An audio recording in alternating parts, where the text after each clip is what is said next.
Ninguém, antes de Nelson, havia apreendido tão profundamente o caráter do país e desvendado sem nenhum véu mistificador a essência da própria natureza do homem. O retrato sem retoques do indivíduo, ainda que assuste em pormenores, é o fascínio que assegura a perenidade da dramaturgia rodriguiana. Oi, eu sou o Jefferson Almeida, sejam todos muito bem-vindos. Neste vídeo, nós vamos olhar com muita atenção para aquela que talvez seja a mais importante peça da obra teatral de Nelson Rodrigues.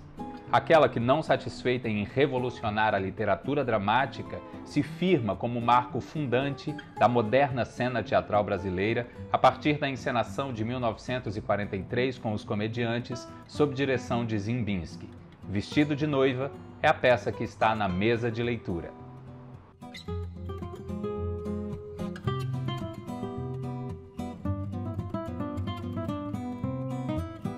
A obra teatral de Nelson Rodrigues é composta por 17 peças. Depois de um estudo aprofundado desse material, o crítico, ensaísta e teatrólogo Sábato Magaldi dividiu o conjunto das peças em 3 grupos temáticos. São eles: as peças psicológicas, grupo composto por 5 títulos, as peças míticas, 4 títulos, e o maior grupo, composto por 8 títulos, são as tragédias cariocas. Vestido de Noiva é uma das 5 peças psicológicas. Antes de entrar na peça, vamos falar um pouquinho sobre o seu autor, Nelson Rodrigues, jornalista e dramaturgo recifense, radicado no Rio de Janeiro, 5º filho de uma prole de 14, do também jornalista e ex-deputado federal Mário Rodrigues, fundador do jornal Amanhã, cuja redação viu nascer o Nelson cronista esportivo e de costumes, o Nelson conselheiro amoroso, escondido sob o pseudônimo de Susana Flagg, e, claro, o Nelson dramaturgo, autor de uma peça que rolou de mão em mão, sempre negada, até encontrar aquele que a traduziria numa forma cênica. Uma peça revestida de certo misticismo. Esta, aliás, é uma característica não só da obra teatral do Nelson, mas do próprio anjo pornográfico, apelido que virou título da sua biografia, escrita pelo jornalista Rui Castro. Para falar de Vestido de Noiva, é preciso considerarmos pelo menos 2 pontos que esta peça veio transformar sobremaneira no teatro brasileiro. O primeiro, e não poderia ser diferente, é o próprio texto da peça, e a gente vai entender daqui a pouquinho quais são as razões. O segundo deles é o conceito, a ideia de encenação, um conceito até então desconhecido por aqui. Em geral, esses 2 conceitos se misturam, andam juntos. Claro, eu estou considerando aqui o teatro, a prática teatral, que se apoia em um texto dramático. Mas aqui é preciso que consideremos mesmo esses 2 conceitos que tanto se misturam separadamente. Antes de entrar nesses 2 pontos, uma sinopse. Alaide, uma moça de certo vulto social, é atropelada em uma das ruas da Zona Sul carioca. O responsável pelo atropelamento foge. Levada ao hospital enquanto jornalistas disparam manchetes sobre o ocorrido, Alaide luta pela vida enquanto confunde memórias e alucinações, que nos ajudam a entender a trama de amor que se desenvolve em torno dela, Alaide, sua irmã, Lúcia, e Pedro, seu noivo, e que tragicamente a conduzirá à morte. Como bem nos aponta Décio de Almeida Prado em crítica publicada em 1944, abre aspas, a peça se desenvolve de forma propositadamente complexa, com interrupções bruscas, digressões, voltas, distorções, lacunas, falsos caminhos, retificações, obrigando o espectador e o leitor a um jogo de atenção para desvendar não o que vai acontecer, mas o que já aconteceu. Sim, o atropelamento de Alaide, que abre a peça, é na verdade um dos últimos pontos da ação dramática. E esse jogo com as temporalidades é um dos maiores trunfos da peça, que talvez, à época, soasse como devaneio de escritor. A tempo, as peças consideradas sérias até então obedeciam à cartilha do drama burguês, que dizia, a grosso modo, que as peças eram compostas por uma sucessão de presentes que faziam a ação dramática caminhar sempre em direção ao futuro.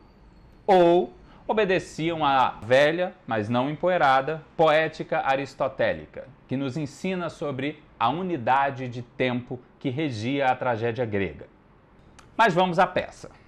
No programa de estreia de Vestido de Noiva, a peça foi creditada como uma tragédia de Nelson Rodrigues, muito provavelmente pelo acontecimento que encerra a peça. Só posteriormente é que ela foi classificada como uma das peças psicológicas.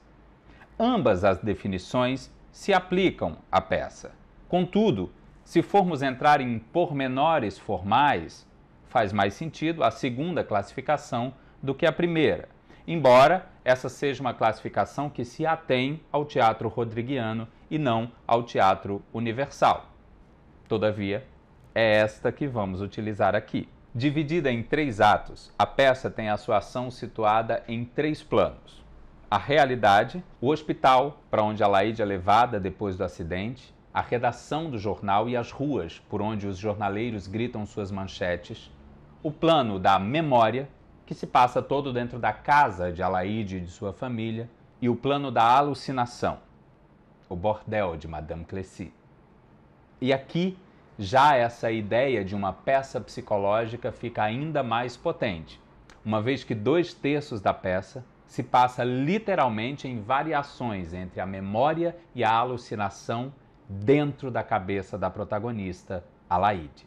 Essa configuração em planos paralelos e simultâneos, que junto com o jogo temporal fecha a ideia do grande trunfo da proposta rodriguiana e que também é a grande criadora de problemas, no melhor sentido da palavra, para a direção, é essa configuração a responsável também pelas pesadas críticas destinadas ao texto, que acusava o autor de ter se deixado influenciar demais e indevidamente pelo cinema, ao que se opõe Décio de Almeida Prado ao dizer, abre aspas, o palco é muito mais plástico e permite muito maior liberdade do que por aqui se supõe. Andou bem, portanto, o senhor Nelson Rodrigues, abandonando, uma vez pelo menos, a salinha de visitas das peças nacionais e obrigando o palco a desdobrar-se para seguir docilmente a sua imaginação. A peça, então, começa com buzina de automóvel, rumor de derrapagem, som de vidraças partidas, assistência, que é como se chamavam as ambulâncias, e silêncio. Está dado o atropelamento. Não sabemos de quem ainda. Nós aqui já sabemos que é de Alaíde.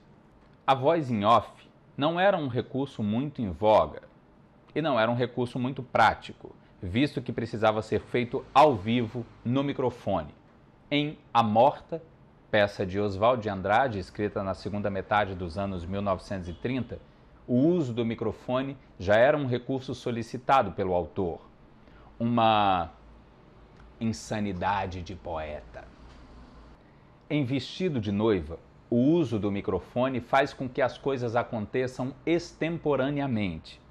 Quando, depois do acidente, ouvimos a voz de Alaíde nos alto-falantes, temos uma primeira sensação de suspensão do presente, posto que é uma voz sem corpo, sem lugar, sem tempo.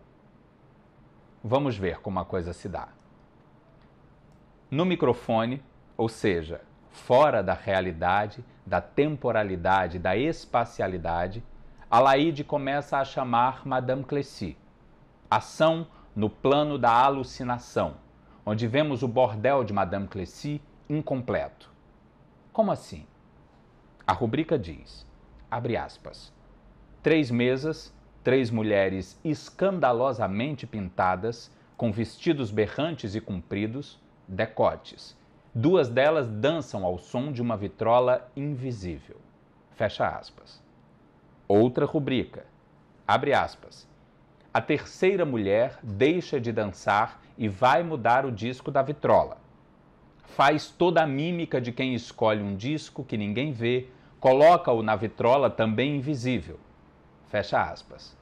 Cria-se um ambiente de irrealidade, com a incompletude dos elementos da cena, recurso que vai engrossando no decorrer da peça, e da constante dança antinatural das personagens.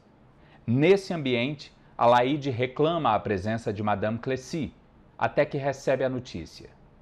Madame Clécy morreu e foi enterrada de branco. No plano da realidade, os repórteres dos jornais Diário e A Noite reportam às suas redações um acidente com vítima em frente ao relógio da glória. Morreu? Pergunta o redator, ao que o repórter responde: ainda não, mas vai. Aqui temos dois pontos interessantes. O primeiro deles é o Rio de Janeiro como cenário e testemunha da ação. Nelson, na sua dramaturgia, está sempre questionando algumas aparências, as narrativas que se constroem nos âmbitos público e privado. Dessa maneira, as suas peças constroem um vai e vem entre a rua e o mais recôndito interior das famílias retratadas. E essa rua testemunha é sempre uma rua do Rio de Janeiro. O segundo ponto é que o acidente acontece em frente ao relógio da glória. O tempo presentificado no seu fiel escudeiro, o relógio. Sigamos. A ação volta para o plano da alucinação. Alaíde não tem certeza de quem ela é, se é casada ou não, se frequenta aquele lugar ou não. A notícia da morte de Madame Clécy provoca ainda mais digressões na personagem de fraca consistência de memória. As mulheres apontam a aliança de Alaíde. Ela é casada, então. Alaíde vê um homem e reconhece nele o rosto do seu marido. Aliás, em todos os homens, Alaíde reconhece o rosto do seu marido. Aliás, é neste momento que a gente descobre que existe uma mulher nas memórias de Alaíde, de quem ela não se lembra. E ela não se lembra justamente do rosto. Corroborando com a densidade do plano da alucinação, o texto lança mão de uma descontinuidade dentro do próprio plano. Aspas. 2 mesas e 3 mulheres desaparecem. 2 mulheres levam cadeiras. As 2 mesas são puxadas para cima. Surge na escada uma mulher. É Madame Clécy, que surge não só viva, como belíssima no seu espartilho, figurando no completo oposto de como haviam-na descrito imediatamente antes.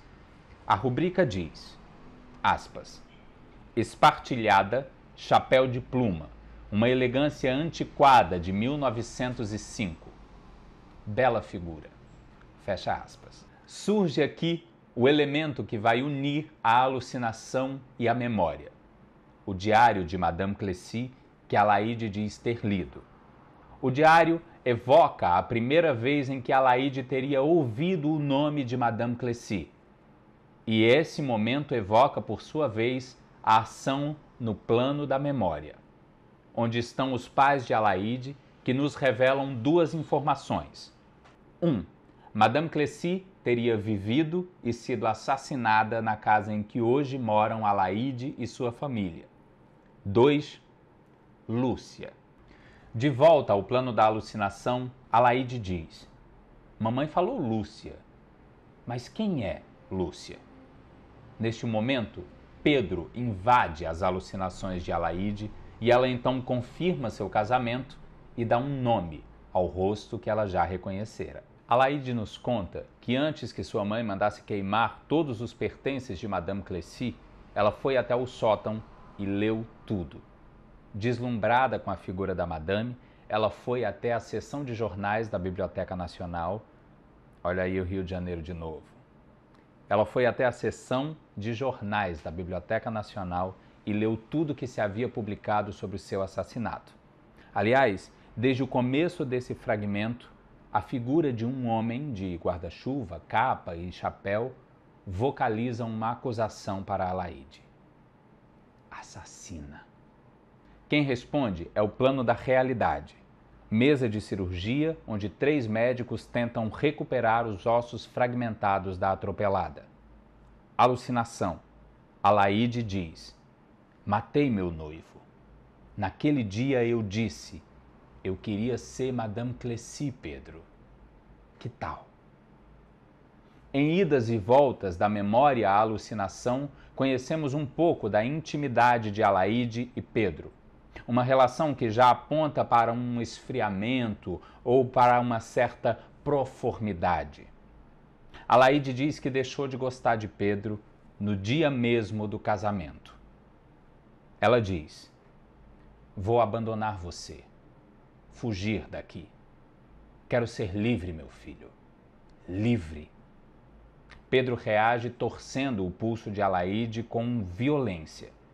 O que se segue é o assassinato de Pedro, que começa a ser praticado no plano da memória, mas que só chega a termo na narrativa, no plano da alucinação, onde existe um cadáver invisível com quem Alaíde e Madame Cleci se relacionam enquanto decidem o que fazer com ele. A mulher sem rosto de que falamos antes e Lúcia são o assunto da conversa das duas na tentativa de resgatar lembranças. No plano da realidade, os jornaleiros tratam de preguear crimes nas suas manchetes. Uma mulher mata o marido. Tragédia em Copacabana. No plano da alucinação, onde havia um cadáver invisível, há agora um cadáver visível. Lembra que eu falei sobre o recurso da incompletude ir engrossando durante a peça? Era a isso a que eu me referia.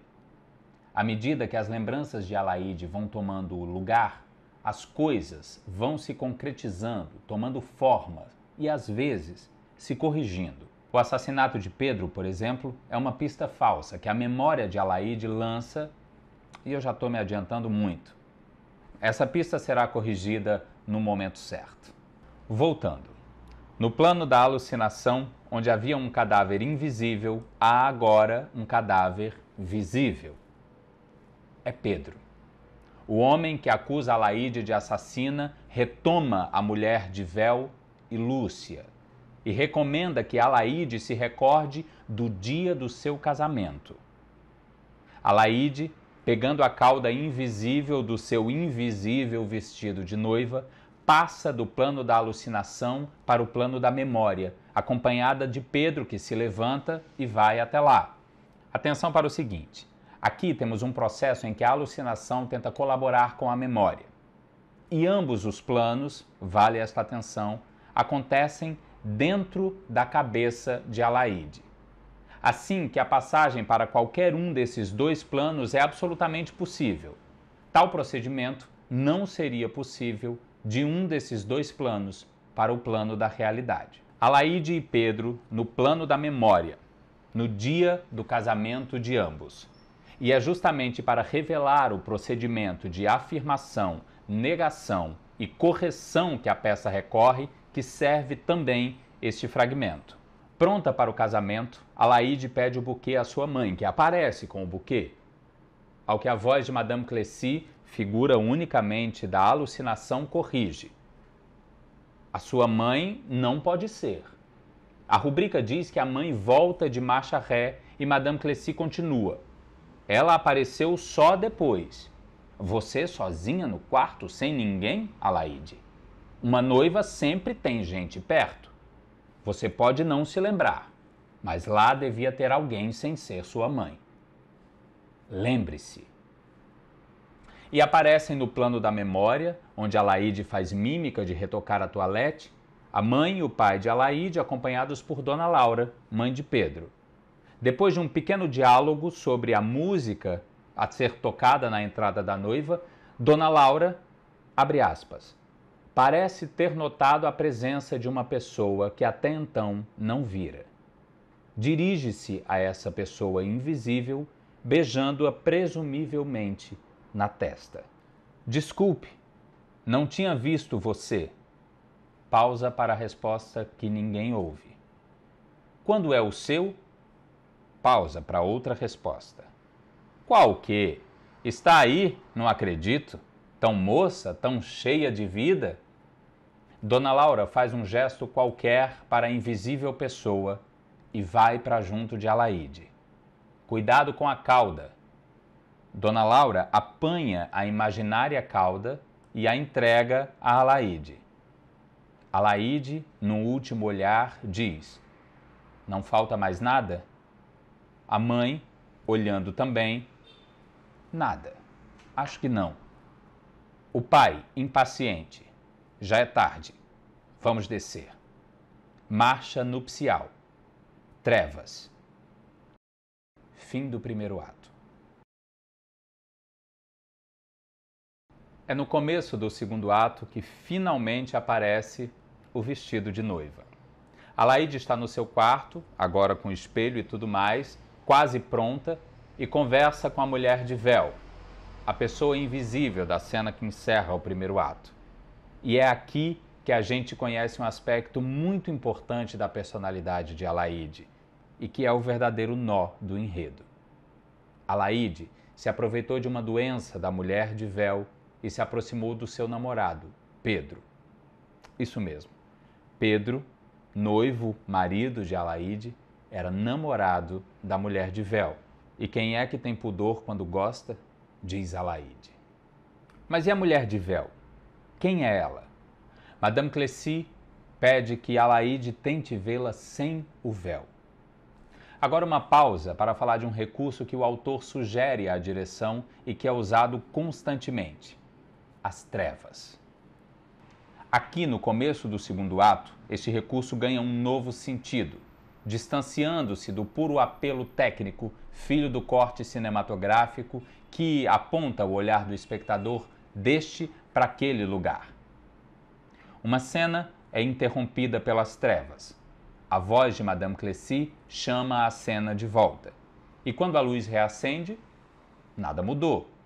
Tudo está exatamente como estava anteriormente. O que nos leva a supor que os blackouts são a concretização dos apagões que acometem a Alaíde, que está na mesa de cirurgia com a morte anunciada pelos jornalistas desde a segunda cena. No plano da realidade, os médicos sugerem a amputação de um dos membros da atropelada.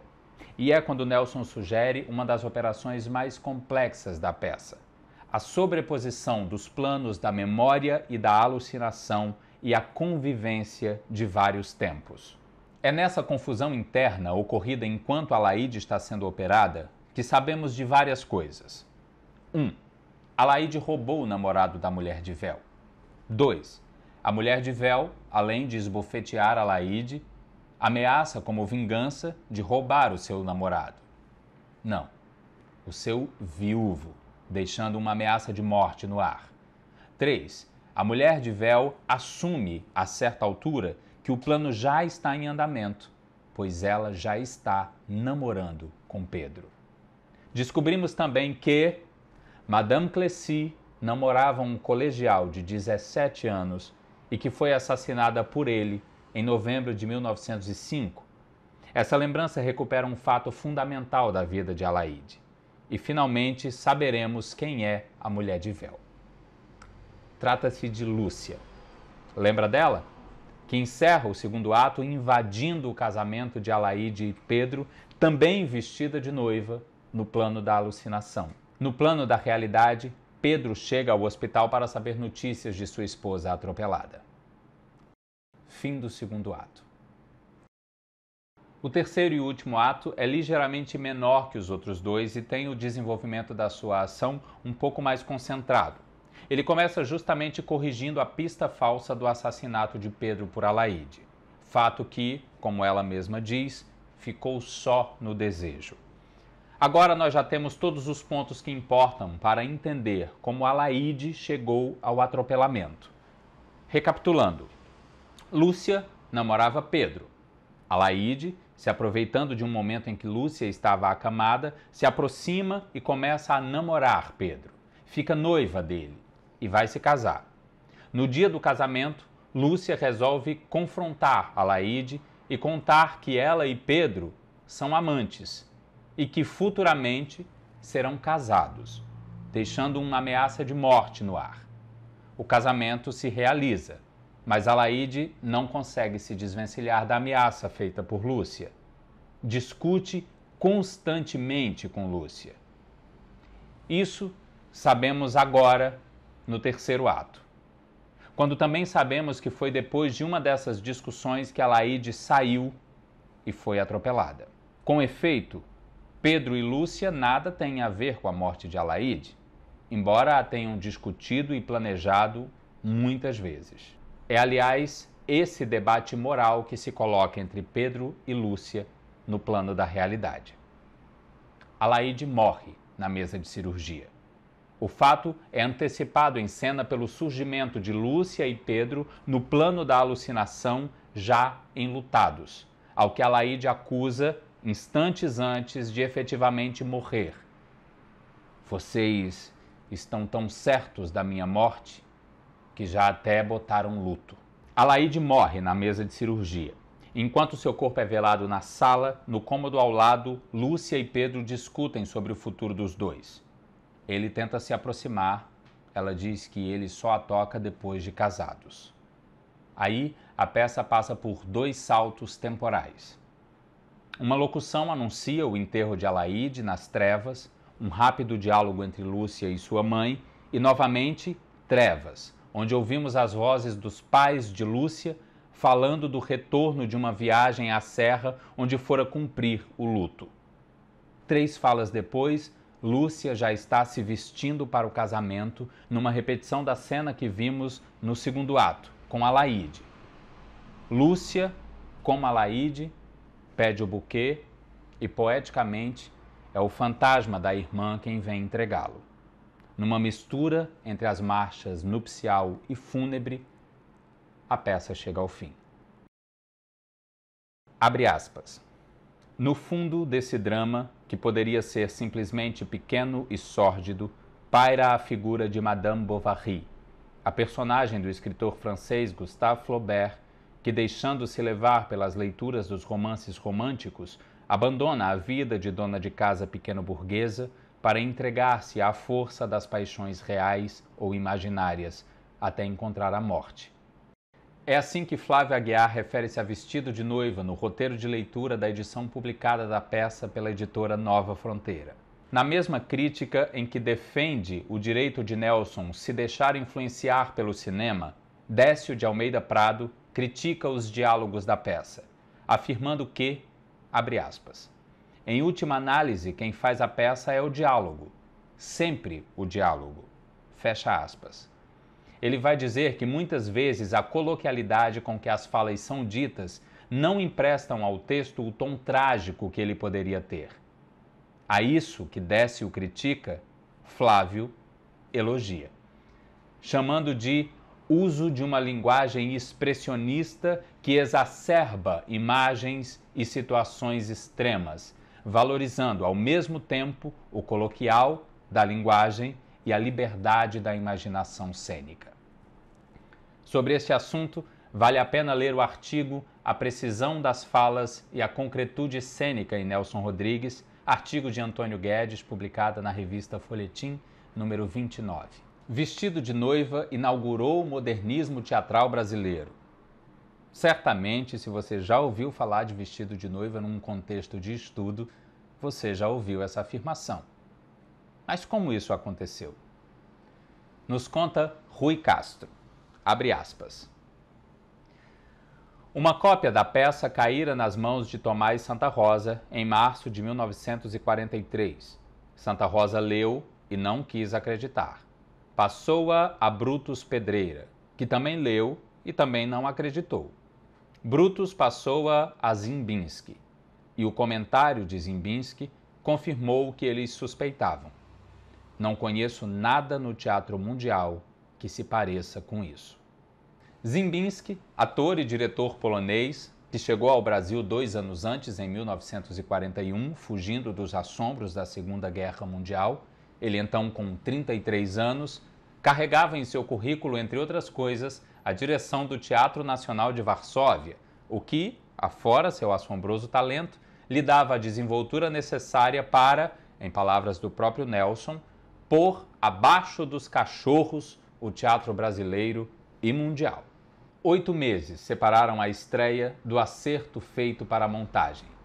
2 contos de réis para o autor, o que superava em 4 vezes o salário de Nelson como jornalista do Globo Juvenil. Nesse período de 8 meses, Os comediantes deveriam preparar, sob a batuta de 2 diretores, Ziembinski e Adacto Filho, um total de 5 peças para a composição de um repertório, sendo Vestido de Noiva o seu maior investimento. A maneira criteriosa como Ziembinski se debruçava sobre cada fala, para dela extrair o máximo, não só em termos cênicos, mas psicológicos, já pode sem dúvida entrar no rol das revoluções.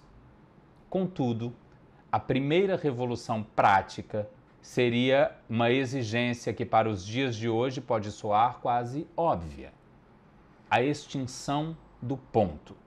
Aquela caixinha de madeira onde ficava um sujeito responsável por soprar as falas para o elenco. O texto deveria estar decorado e na ponta da língua. Com isso, o diretor começou a dar aos ensaios um caráter de muita seriedade, exigindo não só a presença de todo o elenco, como pontualidade. Calma. É preciso considerar que os comediantes eram uma companhia de teatro amadora, formada por funcionários públicos, advogados, jornalistas, estudantes de direitos, engenharia, bancários, secundaristas e, por fim, por socialites da altura de Evangelina Gimli, sob o pseudônimo de Lina Gray, ficaria responsável por nada menos que Alaide. Teatro para eles não era exatamente profissão, embora eles recebessem para suas realizações verbas do governo, fato que gerava incômodo nas companhias profissionais. Sobre isso, Eduardo Cafezeiro e Carmen Gadelha dizem, abre aspas, o grupo Os Comediantes nasceu em 1938 no âmbito da Associação de Artistas Brasileiros, organização que reunia a elite carioca para apreciar obras de artistas que haviam participado ou eram herdeiros de 22. Alguns deles assumiram cargos públicos nos quadros burocráticos getulistas. Fecha aspas. Cafezeiro e Gadelha, aliás, questionam essa unanimidade quanto à responsabilização pela modernização da cena teatral brasileira e da dramaturgia, citando 2 precedentes, Amor, de Oduvaldo Viana Filho, e O Rei da Vela, de Oswald de Andrade, também citados por Décio de Almeida Prado em O Teatro Brasileiro Moderno. Vale a leitura do capítulo Os Comediantes, a Elite em Cena, do livro História do Teatro Brasileiro, lançado pela editora UFRJ em parceria com a Funarte.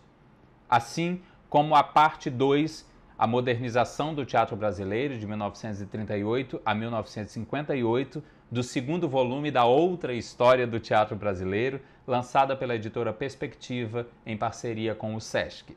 O processo de ensaios de Vestido de Noiva é repleto de causos. Para conhecê-los melhor, recomendo a leitura do Anjo Pornográfico, a biografia do Nelson escrita pelo romancista e jornalista Rui Castro. Voltando. 28 de dezembro de 1943, Teatro Municipal do Rio de Janeiro. Estreia de Vestido de Noiva. Nos conta Rui Castro. Abre aspas. A plateia podia esperar muita coisa, mas não pelo que transcorria diante dos seus olhos.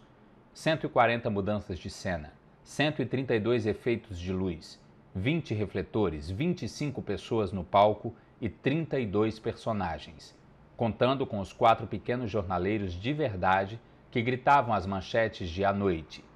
Mesas e cadeiras subiam e desciam do palco manobradas por cordões invisíveis.